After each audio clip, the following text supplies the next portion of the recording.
السلام علیکم دوستو، آپ سب کیسے ہیں؟ امید کرتا ہوں خیریت سے ہوں گے۔ آپ دیکھ رہے ہیں میرا یوٹیوب چینل خیام علی۔ بہت ہی پیارا بیان ہے حضرت موسیٰ علیہ السلام اور بادشاہ قارون کا واقعہ ہے۔ پیر اجمل رضا قادری صاحب بہت ہی پیارے انداز میں بیان کرتے ہیں، آپ بھی سنیں اور کومنٹ میں ضرور بتائیں کہ آپ کو بیان کیسا لگا۔ تو چلو پھر سنتے ہیں۔ حضرت موسیٰ کے چچا کا بیٹا تھا قارون۔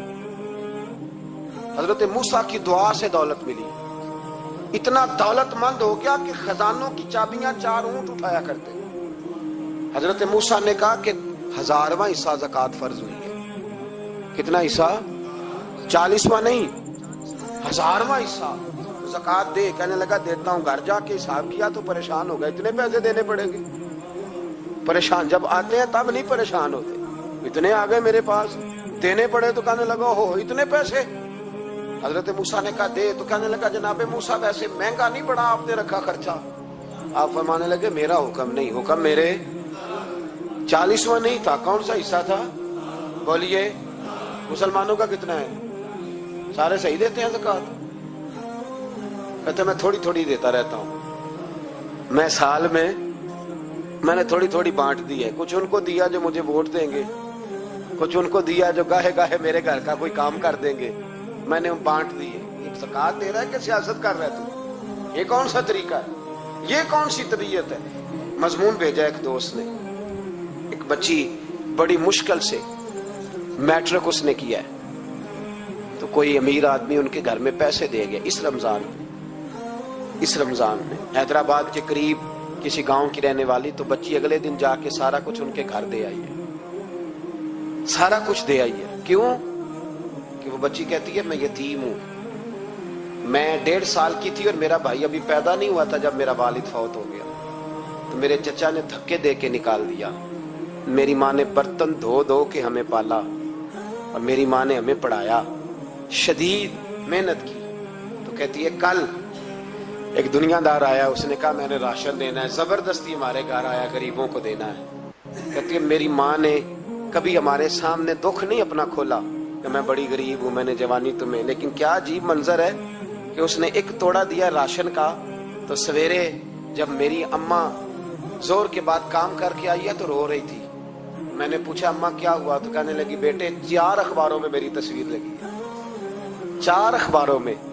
مجھے کیا پتا اس کے پاس کتنے موبائل تھے، کتنی تصویریں کھینچتا رہا۔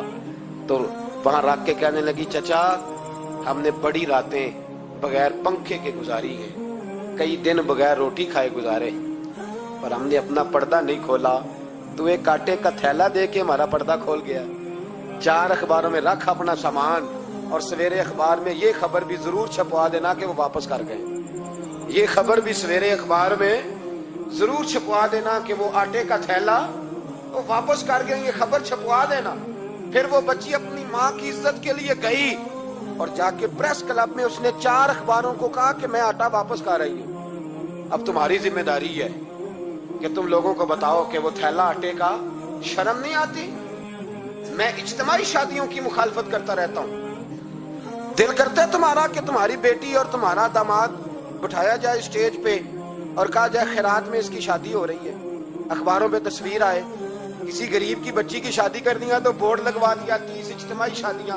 وہ تماشا ہے؟ غریبوں کی بیٹیاں تماشا بنانے کے لیے ہیں؟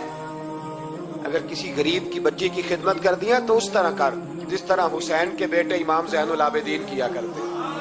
حضرت موسیٰ کلیم اللہ علیہ السلام کا زمانہ مبارکہ تھا، قحط پڑ گیا، بارش نہیں ہوتی۔ ہم لوگ نا اب تو خیر ہمارے پاکستان میں تو ٹیبل ٹاک ہوتی ہے، ٹاک شو ہوتے ہیں، ہمارے ہاں تو پتہ کیا جاتا ہے کہ بارش ہو کیوں نہیں رہی، پھر اس پہ یہ ہوتا ہے کہ دھواں بڑا چڑھ گیا ہے، حالات بڑے خراب ہیں، فلاں ایسے ہو گیا قحط کا۔ ہم تو اسباب تلاش کرتے رہتے ہیں نا جی، فوگ بہت زیادہ ہے، فلاں چیز ایسے ہے، فلاں چیز ایسے، ہم تو یہ تلاش کرتے رہتے ہیں۔ وہ لوگ یوں نہیں کرتے تھے، وہ سیدھے جا کے مصلوں پہ بیٹھتے تھے، اس لیے کہ وہ کہتے تھے جب رب چاہتا ہے تو پھر کوئی چیز کسی چیز کو روک سکتی، وہ سیدھے مصلے پہ بیٹھتے۔ اعلیٰ حضرت فاضل بریلوی رحمۃ اللہ علیہ کے پاس ایک مولانا محمد حسین آئے، وہ فلکیات کے بڑے ماہر تھے. تو اعلیٰ حضرت نے فرمایا ذرا ستاروں کا حساب لگا کے دکھاؤ بارش کب ہوگی. کہنے لگا پورا مہینہ تو نہیں ہوگی. تو اعلیٰ حضرت رحمت اللہ علیہ فرمانے لگے کہو کہ میرا علم کہتا ہے مہینہ نہیں ہوگی, اللہ چاہے تو ابھی ہو سکتی ہے. کہنے لگا جی وہ تو ٹھیک ہے پر میرا علم, وہ جیسے روز لوگوں نے پیر نیٹو حسین شاہ صاحب نہیں کھولے ہوتے کہ بارش کب آئے گی, اور اس کی طرف نہ دیکھ, مصلے پہ بیٹھ, مہربانی کر مصلے پہ بیٹھ, اللہ کی بارگاہ میں حاضر ہو, اسے معافی مانگ, اسے منا تاکہ وہ رحمت کی بارش. کہنے لگا جی میرا علم کہتا ہے. تو اعلیٰ حضرت فرمانے لگے پھر وہی بات, تو کہہ اللہ چاہے تو بارش ابھی, لیکن یہ جو اڑ گئے ہیں نا بیچارے, یہ اڑ ہی گئے ہیں, یہ جہاں الجھ گئے ہیں وہاں یہ لوگ الجھ گئے, اللہ ہمیں الجھنے سے محفوظ فرمائے. تو اعلیٰ حضرت اٹھے تو فرمایا ٹائم کیا ہوا ہے گھڑی پہ. کہنے لگا جی 12. تو اعلیٰ حضرت نے گھڑی گھمائی, اب کیا بج گیا. کہنے لگا 4 بج گئے. فرمانے لگے بج گئے نا 4. کہنے لگا جی آپ نے گھڑی گھما جو دی ہے. فرمانے لگے اللہ بھی جب چاہے تو ستارے گھما دیتا ہے, اللہ بھی ستارے گھما دیتا ہے بارش. کہنے لگا جی وہ تو ٹھیک ہے پر مہینہ نہیں ہو سکتی. اڑا ہوا بندہ اس کا کوئی علاج ہے جو اڑ جو جائے, اس کے لیے قرآن کہتا ہے وَإِذَا خَاطَبَهُمُ الْجَاهِلُونَ قَالُوا سَلَامًا, اسے سلوٹ کرو دور سے, اسے کو تو جان اور تیرا. کہنے لگا جی ہو نہیں سکتی پورا مہینہ. فرمانے لگے یار تو جا اپنا کام کر. وہ شخص کہتا ہے میں نے دروازہ کھولا اعلیٰ حضرت کا, کمرے سے باہر نکلا تو تیز بارش ہو رہی.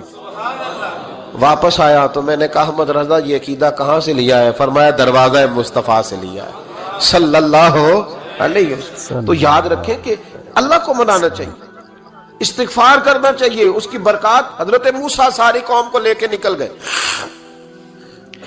آؤ بھائی میدان میں اللہ کی بارگاہ میں استغفار کریں اور بارش کا سوال کریں, بارش مانگے. جب باہر نکلے دیر تک دعائیں ہوتی رہیں تو حضرت موسیٰ علیہ السلام کو رب کریم نے وحی فرمائی کہ موسیٰ آپ کی قوم میں نے ایک شخص ہے جس کو 40 سال ہو گئے نافرمانی کرتے, اس نے رب سے صلح نہیں کی. کتنے لوگ ہیں؟ ایک. اور 40 سال سے وہ نافرمان ہے, اس کو مجمع سے نکال دو بارش ہو جائے گی. اگر ایک گناہگار کی وجہ سے بارش رک جاتی ہے, اور جہاں دروازے کھلے ہوئے ہوں, جہاں تنہائیاں خوفناک ہوں, اور جہاں تباہی اتری ہوئی ہو, اور جہاں لوگ کروڑوں روپیہ مال ہڑپ کر گئے ہوں, اور جہاں علماء کو ہاتھ کڑیاں لگا کے ٹھنڈی زمینوں پہ لٹا دیا جائے اور قوم کہہ رہی ہو اچھا ہوا اچھا ہوا, اور لوگ پھبتیاں اڑا رہے ہوں, مذاق کر رہے ہوں, تو پھر اس قوم پہ کس طرح کر کے فضل الہی. اور یہ مولوی کا معاملہ نہیں, یہ تو ممبر رسول کا معاملہ ہے. میرے مصطفیٰ نے یہ نہیں کہا پیر میرا وارث ہے, حضور نے فرمایا عالم میرے دین کے وارث ہے. ہاں حضور نے فرمایا جس نے عالم کے چہرے کا دیدار کیا سمجھے میں نے اپنے نبی کی زیارت کی ہے. لیکن یہاں تو خیر یہ عنوان نہیں, ورنہ میں اس پر جاتا. ہائے, تو کہا ایک بندہ ہے 40 سال سے اللہ کی نافرمانی کر رہا ہے, وہ اگر نکل جائے تو بارش ہو جائے گی. حضرت موسیٰ نے اعلان کر دیا بھی ایک شخص ہے, وہ اگر نکل جائے تو بارش ہو جائے گی. پتہ تو ہوتا ہے نا سب کو, مجھے بھی پتہ ہے کہ میں اندر سے کیسا ہوں, اور آپ کو بھی خبر تو ہوتی ہے نا جی. جب بات ہو رہی ہوتی ہے تو پھر پتہ تو چلتا ہے نا کہ بات کہاں جا کے سیٹ ہو رہی ہے, پتہ چلتا ہے نا. اسے بھی چل گیا پتہ, اب اندر ہی اندر رونے لگا. اور دیکھو امام رازی اور امام غزالی دونوں نے لکھا ہے کہ اس درد سے رویا, اس درد سے کہ ادھر والے کو بھی پتہ نہ چل جائے, مجمع کے اندر کھڑا ہے اور ادھر والے کو بھی استغفار. دیکھو ادھر والے کو پتہ نہ چل جائے اور ادھر والے کو بھی کہیں ہجوم میں غم میں بھی توہین ضبط غم نہ ہوئی. ہم اس احتیاط سے روئے کہ آنکھ نم نہ ہوئی, ہجوم میں غم میں بھی توہین ضبط غم نہ ہوئی. ہم اس احتیاط سے روئے کہ آنکھ نم نہ ہوئی, روئے بھی پر کسی کو آنسو نہیں دیکھنے دیے. اب اس درد سے کہتا ہے اللہ تو تو معاف کرنے والا ہے نا, تو تو معاف کرتا ہے, پردہ پوشی کرتا ہے. اور مالک اگر لوگوں کو پتہ چل گیا تو میرے تو بچوں کا بھی جینا حرام کر دے گا. یا اللہ میری تو آنے والی نسل بھی تڑپ کے وقت گزارے گی. مالک تو معاف کر دیا کرتا ہے, لوگ نہیں معاف کرتے.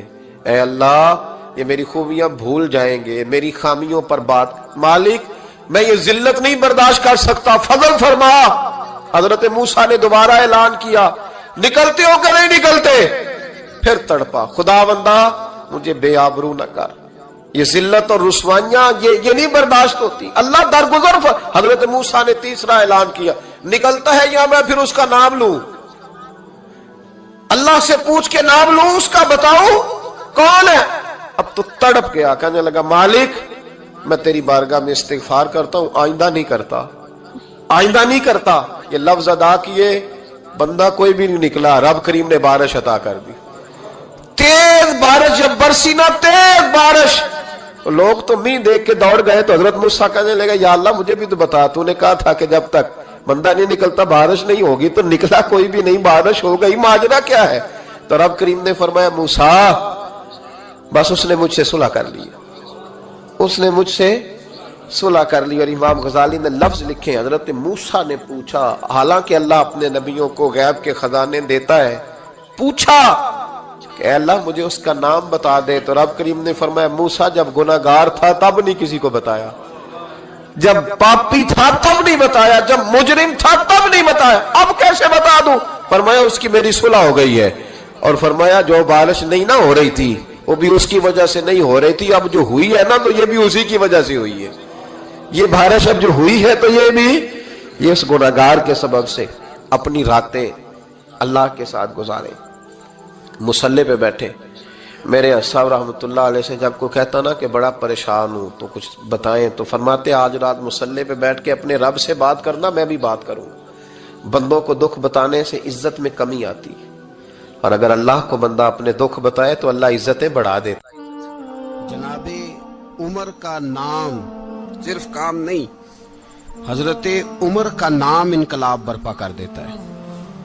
حضرت عمر کا نام کفر کے ایوانوں میں جبر, ظلم, شرک کی وادیوں میں جب حضرت عمر کا نام بھی لیا جائے تو بے ایمان کانپنا شروع ہو جاتے. حضرت عمر فاروق رضی اللہ تعالی عنہ. حضرت عمر معمولی شخص نہیں, معمولی آدمی نہیں. کچھ لوگ صدیوں کے بعد پیدا ہوتے ہیں اور کچھ لوگ ایسے ہوتے ہیں جو ایک ہی بار پیدا ہوتے ہیں, ان جیسا دوسرا پیدا ہوتا ہی نہیں, دوسرا ان طرح کا پیدا ہوتا ہی. حضرت عمر رضی اللہ تعالیٰ عنہ جیسی شخصیات پیدا ہی نہیں ہوتی دوبارہ. سارے صحابہ در رسالت مآب پہ خود آئے. یہ وہ عظیم شخص ہے جسے اللہ کے محبوب نے اللہ سے مانگ کے لیا, کہا اے اللہ یہ مجھے دے دے, اللہ سے مانگ کے لیا ہے. اس لیے صوفیاء کہتے ہیں کچھ مرید ہوتے ہیں کچھ مراد ہوتے ہیں, کچھ مرید ہوتے ہیں کچھ مراد ہوتے ہیں. مرید وہ ہوتا ہے جو چل کے آتا ہے, آ کے مرید ہوتا ہے. مراد وہ ہوتا ہے جسے کہا جاتا ہے کہ یہ کبھی میرا بن جائے نا, یہ کبھی آ جائے نا, میرا بن جائے, اس کو مراد کہتے ہیں. حضرت عمر مصطفیٰ کریم کی مراد ہیں, حضور کی مراد ہے. اللہم اعز الاسلام بے اسلام عمر ابن خطاب, اے اللہ اسلام کو عزت دے دے, میرے عمر کو کلمہ پڑھنے کی توفیق عطا فرما دے. اور کیسے دعا مانگی؟ او یار حضرت عمر کی تو اس فضیلت کا کوئی جواب نہیں دے سکتا. میرے رسول پاک علیہ السلام سب کے لیے دعا مانگتے ہیں نا, حضور کی دعا عام ہے, لیکن مصطفیٰ کریم نے کعبے کا غلاف تھام لیا اور غلاف کعبہ کو حضور نے سینے سے لپٹایا اور سینے سے چمٹا کے کہا اے اللہ میں نے تو کبھی سوال ہی زیادہ نہیں کیے, میں کرنے آیا ہوں, مجھے عمر دے دے, عمر دے دے. حضور نے مانگ کے لیا.